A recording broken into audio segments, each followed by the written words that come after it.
Eu sempre falo que eu virei DJ porque se eu não fizesse o som que eu quero fazer, se eu não fizesse eventos que eu queria estar, ninguém mais iria fazer.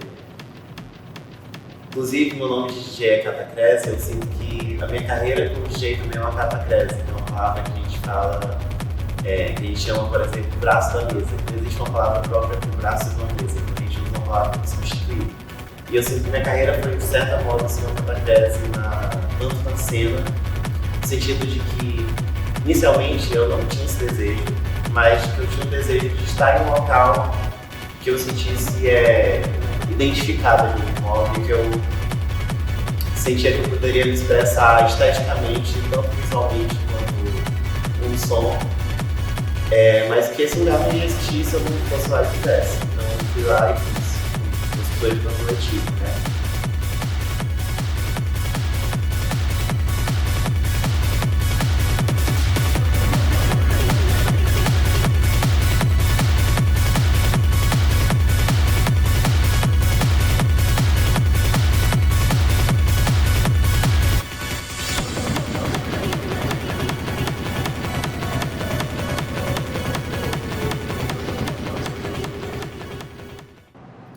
Bom, meu primeiro contato com a discotecagem foi quando eu ia em festas, quando eu completei acho que 18 anos.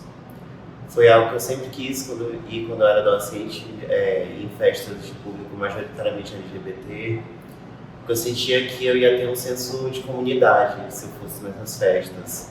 Eu ia encontrar pessoas com vivências parecidas com a minha, experiências parecidas com a minha, gostos parecidos com os meus. E quando eu comecei em festas LGBT, foi exatamente como eu imaginei. Foi muito bom, eu me senti pertencente minimamente a uma identidade coletiva. E no começo eu não ligava muito para a figura do DJ, assim. Nas festas antigamente que eu ia, não tinha um foco na figura do DJ, assim. O foco era mais na música, que era algo bem comercial, bem genérico, bem popular. E, enfim, eu comecei em 2017, eu acho, aí. E sempre vivi indo em festa, assim. E aí em Manaus, mais ou menos em 2019, começou um boom de festas de gênero eletrônica entre pessoas LGBT. Majoritariamente entre pessoas trans que produziam essas festas também, que eram DJs. E aí que eu comecei a ligar um pouco mais a figura do DJ, porque eu sentia que nessas festas o DJ tinha um controle melhor sobre a pista, sobre as músicas, tinha um traço mais autêntico e mais marcado do DJ no que ele fazia, nos sets, que é como a gente chama a performance, né, do DJ. E aí, com o tempo, foi crescendo em mim o desejo de ver festas mais diferentes, que eu sentia que tinha muitas festas com o público majoritariamente assim, cis, pessoas brancas, pessoas mais dentro da norma. Eu comecei a sentir falta de festas que tanto tinham um som diferente quanto um público diferente. Foi aí que eu tive a ideia, junto com os meus amigos, da gente começar a treinar em casa pra gente, que deu início ao nosso coletivo, né, que chama Queerzonas, que é o nosso coletivo de produção de eventos, a gente fala assim, é uma zona de experimentação audiovisual contrassexual. Pra mim, ser DJ, desde o início, era como se eu estivesse trabalhando num meio, assim. Eu era um meio pelo qual a música saía de um canto e entrava em outro, né? Que era os corpos das pessoas. Eu sempre tive essa noção muito clara, assim, de que pra mim ser DJ era justamente escolher como aquelas pessoas estariam movimentando seus corpos. Não de uma forma de controle, mas de uma forma de convidar pessoas a certos movimentos, a certos devires naquela pista, naquele lugar. Às vezes a gente tem que passar despercebido como DJ, como é o caso de tocar no fundo de um evento. às vezes a gente é colocado na posição central, como se a gente estivesse literalmente manipulando todos aqueles corpos que estão ali. E uma coisa que sempre foi clara pra mim era de como qualquer coisa que eu fizesse ia influenciar o jeito que as pessoas estavam dançando. Consequentemente, ia influenciar o jeito que as pessoas estariam pensando o corpo delas. E como as pessoas estariam pensando as possibilidades dos corpos delas. Bom, o processo de discotecagem, ele pode ser feito tanto na hora, através das músicas que a gente já tem no nosso pendrive, no nosso equipamento, de acordo com a intuição mesmo do DJ, a experiência que ele tem, e como está o clima da festa, a energia da festa, a energia das pessoas, a proposta que a festa está apresentando naquele momento. Como também a gente pode preparar parte do set, que é como a gente chama o que a gente vai tocar, parte ou ele completo, em um momento prévio. Pode treinar um pouco, fazer umas experimentações em casa anteriormente, para chegar com algum tipo de bagagem já no dia do evento. Bom, os primeiros produtores de festa que a gente teve contato foram nós mesmos, porque a gente sabia como era difícil se inserir na cena cultural manauara, quando você não tem muito contato assim, social com outros produtores de festa, com outros DJs. Então a gente pensou de que, já que provavelmente não existia uma festa já pronta, que estava pronta para o nosso som, para a nossa arte, para o nosso objetivo mesmo que a gente tinha como DJ, a gente ia fazer o nosso próprio evento. E a gente começou, coincidiu nosso início coletivo como DJs, nosso início também como produtores de festa. Tanto que a primeira festa paga que eu toquei foi a primeira edição da Peizonas, que é a festa que tem o mesmo nome do nosso coletivo. E na minha visão foi um sucesso, assim, foi muito satisfatório, porque a gente viu que a gente poderia chegar com uma proposta de um som mais experimental, onde até o som era produzido mais por produtores de música que são pessoas trans, principalmente mulheres transgênero, e de que havia um espaço pra gente na cena cultural da cidade. E assim, aí é uma experiência bastante ambígua, no sentido que no começo é bastante difícil, porque tem uma questão de avaliação, no sentido que o DJ, o trabalho dele sempre vai estar com uma avaliação do público, e uma avaliação em tempo real. Então, se o público tiver uma reação negativa para o seu som, você vai saber na hora, só de olhar para as pessoas. E de que às vezes acontece, ainda mais se a sua proposta como DJ, como a minha, não era ter uma carreira como DJ como sustento, como para ganhar dinheiro, mas é mais uma carreira que tem fins artísticos mesmo.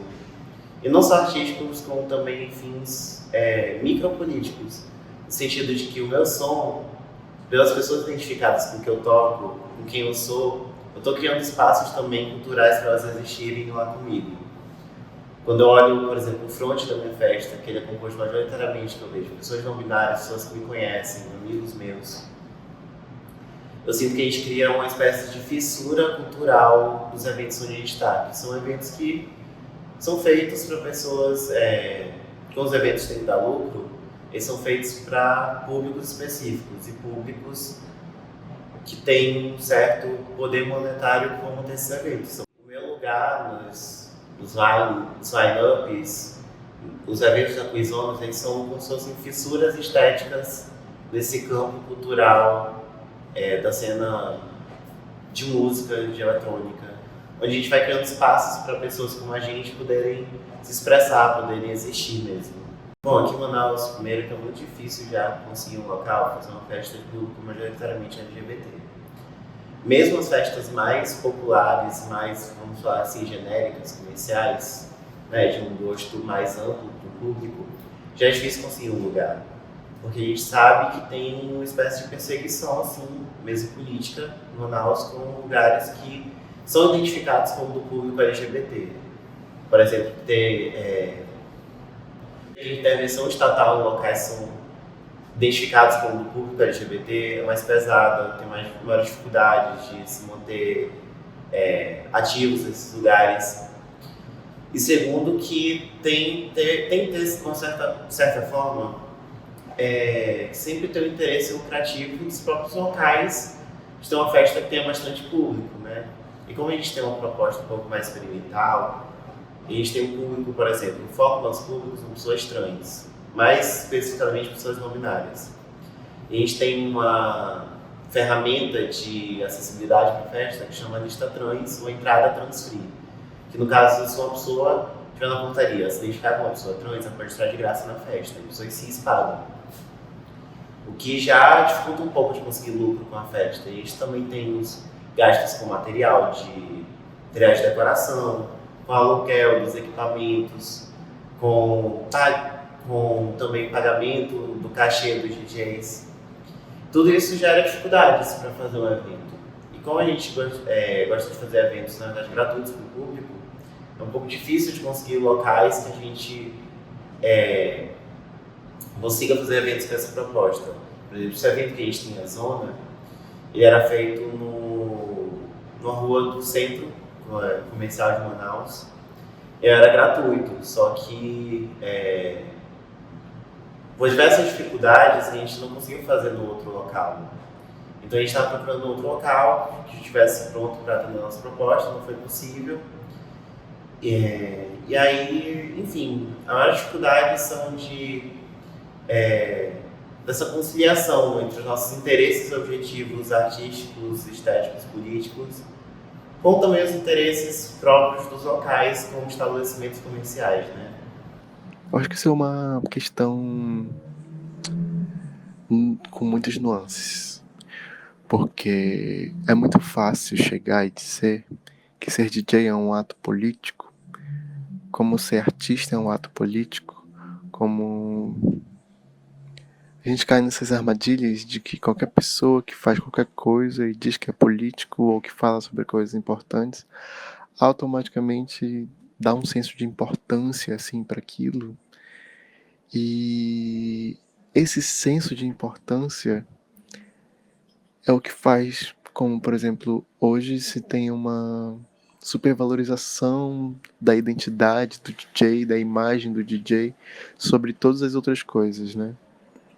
Isso também é político. Quando ser DJ estava ali como um produto da cultura negra, né? Da cultura do techno, do house, quando ainda eram coisas negras, do disco até, desde antes. O DJ em si, ele tinha um nome, obviamente, mas ele não era a principal coisa que existia ali. A principal coisa que existia era a zona, né? Quando as pessoas entravam no transe, na dança, na música, não importava o que estava sendo enxergado, a pirotecnia, as luzes, o que importava era a música, como a música fazia aqueles corpos se movimentarem, para fazer com que aqueles corpos criassem espaços livres dentro do poder, né? Criar fraturas dentro do poder, onde se pode existir e criar outros poderes.